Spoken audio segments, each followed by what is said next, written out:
अस्सलाम वालेकुम। FIFA official में करेंगे खुशामदीद। न्यूजीलैंड ने कैसा धमाका किया, आज सटपटा गया साउथ अफ्रीका, ऐसी की तैसी कर दी। साउथ अफ्रीका ने आज किसी भी तरह की बल्लेबाजी, ना फील्डिंग, ना ही उनकी बॉलिंग चलती हुई नजर आई, ना ही वो टॉस में कामयाब नजर आए। आज एडन मार्कराम जो कि इस पूरे टूर्नामेंट के फेवरेट करार दिए जा रहे थे और जिस अंदाज से उनकी टीम परफॉर्मेंस देती भी आ रही थी through out the T20 world cup, भले ग्रुप स्टेज हो, भले वो सुपर 8 हो, अकेली साउथ अफ्रीका ही फेवरेट नजर आ रही थी और बिल्कुल कहा जा रहा था कि साउथ अफ्रीका इस इवेंट की सबसे फेवरेट टीम है। लेकिन आज फेवरेट को मतलब लिटा लिटा के जो कह रहा हूँ ना, बैटिंग में जिस अंदाज से यार न्यूजीलैंड ने आज जवाब दिया, बॉलिंग में तो खैर जो कुछ किया आज साउथ अफ्रीका बैटिंग में बिल्कुल नाकाम नजर आया। गो के आज जो है वो सेंटनर टॉस जीतकर उन्होंने फील्डिंग का फैसला किया, लेकिन यकीनन ये किसी को नहीं पता था कि आज साउथ अफ्रीका जिस अंदाज से बैटिंग करता हुआ जा रहा है, ये 169 की टीम थी नहीं यार, कम से कम 215 220 बनने जरूरी थे, मगर जिस अंदाज से न्यूजीलैंड ने आज चेस किया है उसको देखने के बाद तो ये कहा जा सकता है कि 220 हो 230 हो, सेफ थे नहीं आज। बहरहाल साउथ अफ्रीका का दिन नहीं था और यूं कहा जाए कि उनकी किसी चीज़ की कमी थी तो आज भरपूर बैटिंग की और उसके बाद उनकी बॉलिंग की कमी थी यार। क्या लुंगी अंगीडी, क्या रबाडा, क्या जैनसन, क्या उनका कॉर्बिन बॉश, क्या महाराज, सबकी मतलब यार अकेले आदमी जिसका नाम है यार फिन एलन, उसने 33 बॉल सेंचुरी मार के एक रिकॉर्ड अपने नाम कर लिया और जिस अंदाज से उनके 8 छक्के और 10 चौके देखने को मिले 33 बॉल्स के ऊपर 303 के स्ट्राइक रेट से अकेला नजर आया बाहुबली। वो श्रीलंका पे ऐसा लग रहा था कि आज छबो खून, जिसको मैं कहता हूँ ना, छबो खून मार के चला गया। टिम साइफर्ट और इनकी लगने वाली ये जो पार्टनरशिप थी वो तकरीबन 117 तक रही। 12.5 ओवर्स में रविंद्र जडेजा के साथ फिन एलन ने अपनी सेंचुरी मुकम्मल करी। T20 की वर्ल्ड कप की हिस्ट्री की सबसे तेज तरीन सेंचुरी मारी गई आज ईडन गार्डन्स कोलकाता के अंदर, जिस मैच को लेकर बहुत बड़ा बताया जा रहा था। कहा जा रहा था कि यार ये साउथ अफ्रीका इस मरतबा पहुंच जाएगा, लेकिन पहुंचने के आगे जो सबसे बड़ी दीवार थी वो मिचेल सेंटनर आज दीवार बन के निकले। फ्रंट कैमरे से मैं कर रहा हूं ताकि पता चल जाए लोगों को बाद में कि यार फ्रंट कैमरे से की हुई है, ताकि ऑडियो आप तक पहुंच जाए, क्योंकि अगर बैक कैमरे से करते तो पीछे ग्राउंड में चल रहे मैचेस, यहाँ पर तो ऐसा लगता है कि हर टीम जो है वो T20 वर्ल्ड कप खेलने वाली टीम है, हर खिलाड़ी जो है ना सुपर खिलाड़ी है पीछे ग्राउंड के अंदर। एनीवे आज ये देखने वाला जो मैच था यकीनन उसका मजा बिल्कुल क्रिकेट फैंस को नहीं आया। मेरे जैसा क्रिकेट फैन जो यकीनन साउथ अफ्रीका की इस टीम की जमीन से लेके आसमान तक कल्लाबें तारीफों में मिला रहा था और ये बता रहा था कि यार साउथ अफ्रीका इस मरतबा T20 वर्ल्ड कप की फेवरेट है और ये यकीनन 2024 के बाद अब 2026 के अंदर चोक नहीं करेगी, चोक करती हुई नजर आई साउथ अफ्रीका। दिल छोटा कर गए, जज्बात ठंडे कर गए साउथ अफ्रीका। बहरहाल किसी भी क्रिकेट फैन को जो साउथ अफ्रीका का है उसको आज इनकी ये शिकस्त समझ में नहीं आई होगी। दो ही टीमें हैं इस T20 वर्ल्ड कप में जिन्होंने अब तक की जो क्रिकेट खेली है वो ज़बरदस्त क्रिकेट खेली है। यकीनन साउथ अफ्रीका वो वाहिद टीम थी जिसने इंडिया को अहमदाबाद के अंदर हराया था और यकीनन उसके हारने के बाद यकीनन इंडियन क्रिकेट टीम पे तो काफ़ी क्रिटिसिज्म हुआ था, मगर साउथ अफ्रीका के कप्तान एडन मार्कराम का कहना था कि अहमदाबाद में अगर मैं फाइनल में पहुंचा तो मेरे लिए बड़ा लकी ग्राउंड है, मगर शायद ये लक आज सेंटनर को ईडन गार्डन कोलकाता में काम करेगी। जिस अंदाज से उन्होंने आज साउथ अफ्रीका को हराया, अपनी मिसाल आप बनते हुए नजर आए।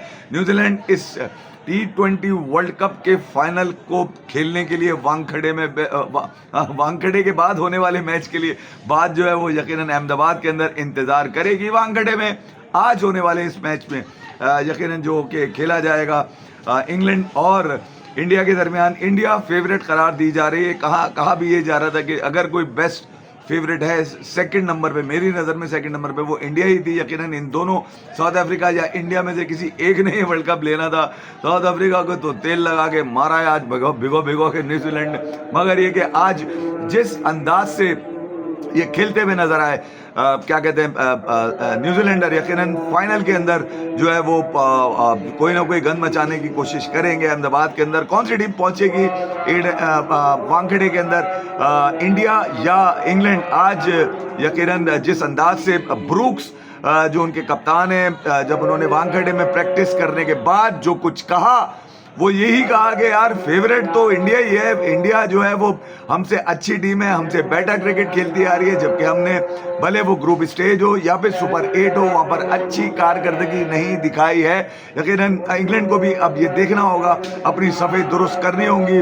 बटलर हो यानी कि बेंटन हो, बीथल हो, इनके बाद से कुछ निकलता हुआ नहीं आ रहा है। यकीनन इंग्लैंड जो है वो आज प्रैक्टिस के बाद वानखेड़े में जो कुछ उन्होंने आज प्रैक्टिस की है, उसके बाद ब्रूक ने बड़े पुरज़म होने के बाद ये कहा है कि मैच अच्छा होना ज़रूरी है। यकीनन उनको इस बात का यकीन नहीं है कि उनकी टीम किसी भी तरह से जीतने की अहल हो सकती है।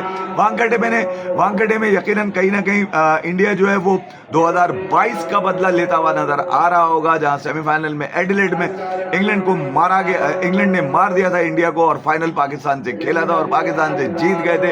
यकीनन 2024 में उसका बदला लिया तो गया, मगर ये कि वो बदला 68 रन से था। ये जो बदला होगा ये होगा कमाल का। निकलो तुम्हारी ऐसी की तैसी, यहाँ पर ब्रूक की बजानी बहुत जरूरी होगी। सूर्या कुमार कप्तान, यकीनन उनकी अब ये कैरियर का वो मैच है जो यकीनन उनको अब किसी न किसी अंदाज से अपनी टीम के फेवर में देना होगा, क्योंकि वो हिस्ट्री रिपीट करने की बात कर रहे हैं। वो कह रहे हैं कि हिस्ट्री में डिफीट करूंगा। डिफीट क्या करूंगा मैं, एक रिकॉर्ड वो जो ये बताते हुए आ रहे हैं अपने कई प्रोमोज, एडवर्टाइजमेंट प्रोमोज में मैंने भी देखा है यार। खांसी आ रही है कि यार वो ये कह रहे थे कि यार कोई भी होस्ट टीम जो है वो आज तक T20 वर्ल्ड कप का टाइटल नहीं जीती। यकीनन ऐसे ही कुछ ब्रूक ने कहा कि बड़ा मुश्किल होता है कि आप एक ऐसी टीम के खिलाफ जो कि होस्ट नेशन हो और उसके खिलाफ इतना बड़ा मैच खेलने के लिए जा रहे हो, तो इसका डिसएडवांटेज ज़रूर हमें है। वो उन्होंने इस बात का इजहार किया कि पब्लिक तो उनके खिलाफ होगी, उनकी तरफ से छक्के चौके लगाने वाले के लिए कोई तालियां वालियां नहीं बजाई जाएंगी। मैं पहले ही बता रहा हूँ, कोई बिल्कुल सन्नाटा होगा वानखेड़े के अंदर और जब इंग्लैंड बैटिंग कर रहा होगा, लेकिन जब इंडिया बैटिंग कर रहा होगा तो फिर आप अंदाज़ा लगा लीजिए कब कबाते हुए टांगती हुई नजर आ रही होंगी इंग्लैंड के फील्डर्स की, क्योंकि उसके पीछे जब आवाज़ होगी, हर बॉल जो हवा में होगी उसके बाद आवाज़ें वो होंगी। यकीनन वो कैच भी इंग्लैंड से ड्रॉप होता हुआ नजर आएगा। इंग्लैंड को कि देखा जाए तो सुपर 8 के अंदर पाकिस्तान को एक ज़बरदस्त मैच उन्होंने मारा और उसके बाद पाकिस्तान को तो उन्होंने सेमीफाइनल की दौड़ से वहीं बाहर कर दिया था। बोला तुम्हारी टांगे इस काबिल ही नहीं है कि तुम सेमीफाइनल या फाइनल के लिए अपने आप को सोचो। इंग्लैंड अब यकीनन बटलर हैं जिनकी फॉर्म नहीं है, कंसिडर कर रहे होंगे। आज यकीनन वानखेड़े के अंदर जो प्रैक्टिस की है बटलर ने, छक्के चौके मारने की तो नहीं, सिंगल डबल लेने की क्यों होगी, क्योंकि उनके बाद से छक्के चौके उसी वक्त आएंगे जब वो सिंगल डबल लेने के काबिल हो जाएंगे। पूरे वर्ल्ड कप में नाकाम रहे बटलर। उसके साथ साथ फील्डसॉल्ट की एक इनिंग जो बड़ी ज़बरदस्त उन्होंने खेली श्रीलंका के खिलाफ सुपर 8 में, वही इनिंग ज़बरदस्त है। उसके बाद बीतल है, बेंटन है, खातिर खा उनकी कोई परफॉर्मेंस अभी तक नज़र नहीं आई मुझे इस वर्ल्ड कप के अंदर। नीचे अगर देखा जाए तो विल जैक उनका एक बल्लेबाज ऐसा है, ब्रूक पाकिस्तान के खिलाफ चले, विल जैक एक ऐसा बल्लेबाज है और बॉलर है जिसने इस T20 वर्ल्ड कप में अपनी बॉलिंग और बैटिंग से दोनों में नुमाया खुसूसियत देखते हुए नजर आए। उसके बाद नीचे अगर आप आते जाएं तो उनके पास ऐसा कोई बड़ा नाम नज़र नहीं आ रहा। सैम करन है, यकीनन IPL बहुत खेले में, उनको इस बात का कुछ कंडीशन का अंदाज़ा ज़रूर होगा, मगर अगेंस्ट इंडिया जहाँ पर इंडिया की बॉलिंग में वरुण चक्रवर्ती, जसप्रीत बुमराह, हार्दिक पांड्या ज़बरदस्त आपको नज़र आ रहे हैं। अर्शदीप बड़ी ज़बरदस्त बॉलिंग करते नज़र आ रहे हैं। तो अक्षर पटेल आपको पता ही है यार, वो हर तरह की बॉलिंग कर लेते हैं, मतलब उनको पता ही है कि आम बॉल तो उनका है ही। लेफ्ट आर्म में बड़ा मुश्किल रहेगा इंग्लैंड के लिए उनका खेलना भी, और साथ साथ अगर चाहें तो शिवम दुबे को भी आजमाया जा सकता है, वरना तिलक वर्मा तो खींचने के लिए बिल्कुल तैयार है। इंडिया के लिए भी बड़ा अहम है और इंग्लैंड के लिए भी बड़ा अहम होगा वानखेड़े में होने वाला टॉस। यकीनन दोनों ही टीम्स जीतने की कोशिश करेंगी। ड्यू फैक्टर बताया जाता ज़रूर है, मगर ड्यू फैक्टर के लिए भी आपको रन्स मारने पड़ेंगे। जो भी टीम बैटिंग करेगी कम से कम 200 या 190 के करीब जो हाई स्कोरिंग पिचेस जो नज़र आ रही हैं वानखेड़े की, करना पड़ेगा। अब कोई भी टीम बैटिंग करेगी, इवन इंडिया भी अगर बैटिंग करती है तो मुझे जो कुछ फिन एलन ने आज साउथ अफ्रीका की बॉलिंग के साथ किया है, ऐसे ही कुछ अभिषेक शर्मा या ईशान किशन ने करना पड़ेगा। बिल्कुल ही पोस्टमार्टम कर दें, इमरजेंसी वेंटिलेटर पर डाल दें इंग्लैंड की बॉलिंग को। कल अगर इंडिया पहले बैटिंग करता है तो अभिषेक शर्मा, जिनसे अभी तक इस T20 वर्ल्ड कप में वो वाले रन, हालांकि एक 50 जरूर है, मगर वो वाले रन जो होते हैं ना, बिल्कुल ही ब्रिस्टिंग, धमाका खेज, पटाखा खेज, दबंग वाले शॉट, उनके अभी तक नजर नहीं आए। हो सकता है कि इंग्लैंड के खिलाफ उन्होंने अपने ये रन बचा के रखे हों, जो कि कम से कम बॉल्स के ऊपर भी आ सकते हैं। हालांकि 26 बॉल पे वो 50 मार चुके हैं, 18 बॉल पे मार दें तो वो जो फिन एलन का ये जो रिकॉर्ड आपको नजर आया ना, 33 बॉलों में, ये 30 बॉलों में भी जा सकता है। ये कर सकता है सिर्फ अभिषेक शर्मा, और उसके पास पूरे शॉट्स हैं। बैट स्विंग करता है तो ऐसा लगता है आने वाला बॉल बैट के ऊपर बाहर की तरफ जाता हुआ दिखाई दे रहा है। देखना ये होगा कि अब टॉस किसके नाम रहता है। अगर कंपैरिजन किया जाए, अगर स्ट्रेंथ देखी जाए, तो इंडिया इस वक्त ज्यादा फेवरेट नजर आता है इस T20 वर्ल्ड कप के फाइनल को खेलने के लिए, जो कि अहमदाबाद में खेला जाएगा न्यूजीलैंड के खिलाफ। और न्यूजीलैंड के खिलाफ इंडिया अगर फाइनल खेलता है तो उनको एक हिस्ट्री ये भी बनानी पड़ेगी कि अहमदाबाद उनके लिए बहुत अच्छा है यार, क्योंकि अहमदाबाद की जब वाइब्स आती हैं तो बड़ी इंडिया की शिकस्त पे नजर आती है। ऐसा ही कुछ सोशल मीडिया और काफी लोग ये कह चुके हैं कि यार अहमदाबाद में मैचेस ना रखे जाए। तो मेरे ख्याल में अब जो कुछ लर्निंग रह गई है तो चाहिए तो विन वानखेड़े के अंदर, जो लर्निंग रह गई है वो यही रह गई है कि भैया अब यहाँ वानखेड़े के अंदर आज ठोक ठाक पीट के इंग्लैंड को बिल्कुल ही बेकार डिसमेंटल करके साइड में कर देना है। क्योंकि इंग्लैंड जो है वो यकीनन अपनी बैटिंग अप्रोच उनकी भी कहा जा सकता है कि यार बड़ी ज़बरदस्त है जिस अंदाज से इंग्लैंड बैटिंग करता है, मगर हैरी ब्रूक ही वाहिद एक बल्लेबाज है जिसके पास से रन मिल सकते हैं, और यही कुछ नहीं कर पाएगा आज, ये बता दूं। बाकी हो सकता है कोई और दूसरा कर ले, इससे रन होते हुए मुझे नजर नहीं आ रहे। जबकि इंडिया की बैटिंग लाइनअप बड़ी डीप है, नीचे तक आती है। आपने देखा होगा किस अंदाज से अक्षर पटेल जो है 8 या 9 के ऊपर भी बल्लेबाजी कर रहे होते हैं। शिवम दुबे की कभी बारी आ जाती है, जो कि आपने देखा होगा वेस्ट इंडीज के खिलाफ उन्होंने 2 चौके लगाकर जो थोड़ा बहुत बोझ था संजू सैमसन का वो कम किया। यकीनन संजू सैमसन जो उन्होंने खेला ईडन गार्डन कोलकाता में वेस्ट इंडीज़ के खिलाफ नॉकआउट गेम, वो जो रन उन्होंने किए वो यकीनन उसके बाद से उनके बारे में अब ये कहा जाता है जिस प्रोफाइल का वो मालिक हो चुके हैं, अब वो रन्स मारने के बाद अकेला जिता के चला गया वो वेस्ट इंडीज। मैं आपको सच बात बताऊं, उस दिन जो उसने मैजिकल इनिंग खेल दी है वो उससे बेस्ट इनिंग कोई हो नहीं सकती, मगर अभी बेस्ट आना संजू का भी बाकी है।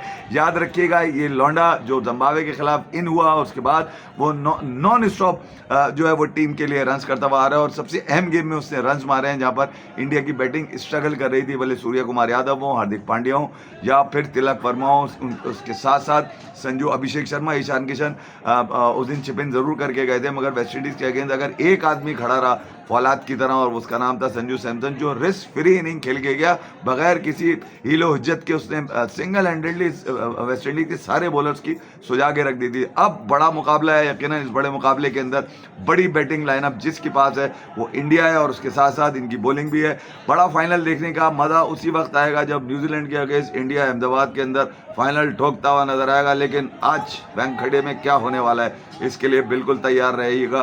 सूर्य कुमार यादव टॉस जीतकर फील्डिंग का फैसला करते हुए मुझे नजर आ रहे हैं। हाँ भाई, क्या कहते हैं, हो सकता है ये भी कह रहा है हो सकता है। बहरहाल मिलेंगे वानखेड़े में प्रीव्यू करते हुए इसका आज शाम में, यकीनन इस सेमीफाइनल का दूसरा सेमीफाइनल वानखेड़े में India versus England. Stay tuned. Thank you very much.